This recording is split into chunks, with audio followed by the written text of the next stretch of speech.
With almost 20 million units sold in its first year, it's pretty safe to say that the Nintendo Switch is a success. But even 6 months after the release of the Nintendo Switch, there were rumors that Nintendo was already working on a successor.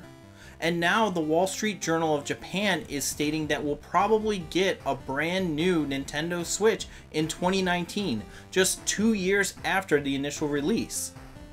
Now, Nintendo has updated their hardware before. The top loader for the NES was definitely a huge redesign, but it was mostly a cost-saving measure. The system only cost $50, and the NES was just about ready to be retired because the Super Nintendo was in full force. It was mainly out there to get people who were interested in Nintendo but didn't want to spend $200 on the Super Nintendo. And it was seen as the inferior NES because it didn't come with RCA ports, it only came with RF. Then when the Super Nintendo came along, that's when Nintendo started tweaking the hardware a little bit beneath the scenes here. You couldn't tell exactly by looking at it, but eventually the Super Nintendo got better as time went on. Specifically, the Super Nintendo 1 chips are seen as the best Super Nintendos. Now, these are late model, big models like this one before the Super Nintendo Junior, and some of the Super Nintendo Juniors have 1 chips in them, but they don't have RGB out.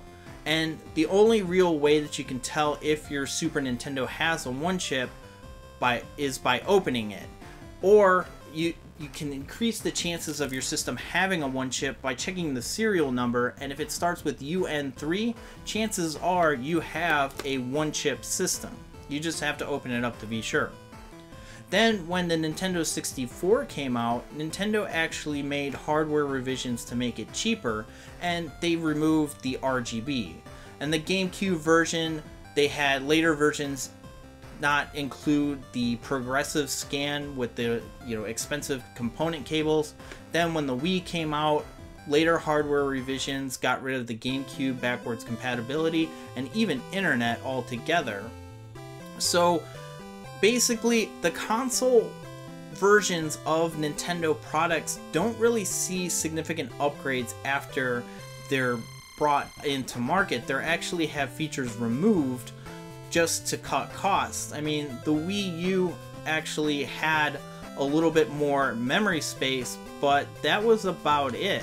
Now the handhelds, those are a different story because Nintendo loves to tweak with the handhelds. The Game Boy didn't really get a hardware revision until 1995, and that's when they came out with the Play It Loud series. Now, the Play It Loud series didn't really have a significant improvement from the original Game Boy, except they came in different colors and they had a louder speaker, hence the Play It Loud. But then the Game Boy Pocket came along, and it was a smaller chipset, a smaller form factor, a much more crisper screen, and then the Game Boy Color came out, and then the Game Boy Advance, and then the SP, and then the Game Boy Micro. Now, the thing is, though, that each iteration of the Game Boy had backwards compatibility, and also they're still technically different hardware eras because they did have games that came out that were exclusive to that hardware and they didn't work on the previous hardware. The only time where they didn't have complete backwards compatibility was the Game Boy Micro. But Nintendo then came out with the Nintendo DS. The Nintendo DS definitely was a departure in the Game Boy line, and that's where Nintendo really started to look and upgrade its hardware on a more regular basis. When the Nintendo DS came out, it was kind of clunky and bulky, but 2 years later they came out with the DS Lite, which was essentially the same Nintendo DS before, except it had a brighter screen and a slimmer design. Then 2 years after that, the DSi came out and it had a camera, and then the DSi XL came out the next year.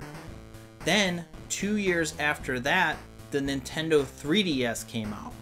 Now, the Nintendo 3DS would exist for 3 years, and then the new Nintendo 3DS would come out.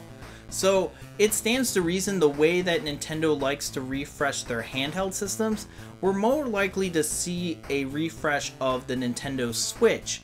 And I really don't think that a lot of people are going to get the massive 4K experience that I think people have been clamoring for. I really think that the Nintendo Switch that's going to come out in 2019 is pretty much going to be a slight redesign with an improvement. We're probably going to see a better design for it to fit into the cradle so that it prevents scratches on the screen. A better cooling method, because some people have been reporting that their system bows and cracks as heat expands the system and then it cools to contract. So I think a lot of those types of issues are going to be addressed, especially the fact that you can actually hack the Nintendo Switch in the hardware. Like, no other software updates is going to fix that. So I definitely think that they're going to go into that and tweak it a little bit. We might see a bigger screen in a same form factor, but I don't think that it'll be like this 1080p thing that people have been expecting. We also have to consider the battery life. It could stand to reason that we'll get a larger battery, and they'll keep the internal specs roughly the same, save for some couple of features that they need to update to prevent hacking. And we might see some bigger hardware space and maybe a little bit more RAM. But I really don't think that this is going to be a Nintendo Switch that's going to make you go out and upgrade from your current one. I think this will definitely be a good system to jump into in the start, but I think that Nintendo knows that a lot of people are still buying the Nintendo Switch as it is, and a minor software and hardware update could lower costs and increase sales even more. But one of the biggest things is that you can't transfer saves right now. So that's kind of a big deal. Right now you can back up your saves on the Nintendo Switch Online, but it's only for a certain number of games. So if they do come out with a decent upgrade that people would want to trade in their current Switch in for the new Nintendo Switch, they're going to have to come up with a way to allow you to back up your entire system onto the SD card and then transfer it over like you can with the Nintendo 3DS line. So everybody's thinking about the price, and I think it'll be $299.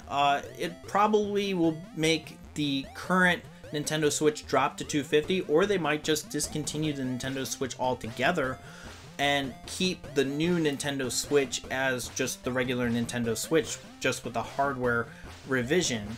But if you guys are really thinking of a 4K monster that's going to rival the new PlayStation 4 Pro or something like that, I mean, we are supposed to be getting new PlayStation and Microsoft Xboxes next year, or at least announcements. So I really don't think that Nintendo is looking to get into that space. Even Reggie had stated very recently that they don't have any plans to compete with Sony or Microsoft. So I really think that we're going to see just an incremental upgrade. We're not going to see a Switch Mini with the Joy-Cons melded into it. It's probably still going to take the original Joy-Cons and be compatible with the rest of the accessories. But what do you think? Let me know in the comments below. Do you think that a brand new Nintendo Switch is going to deliver 4K, it's going to be a completely beefy system, or do you think it's going to be an incremental upgrade? Just let me know in the comments below, and if you like this video, give it a thumbs up, and if you're new here, consider subscribing for future gaming content. I'm Super Nintendo, and thanks for watching.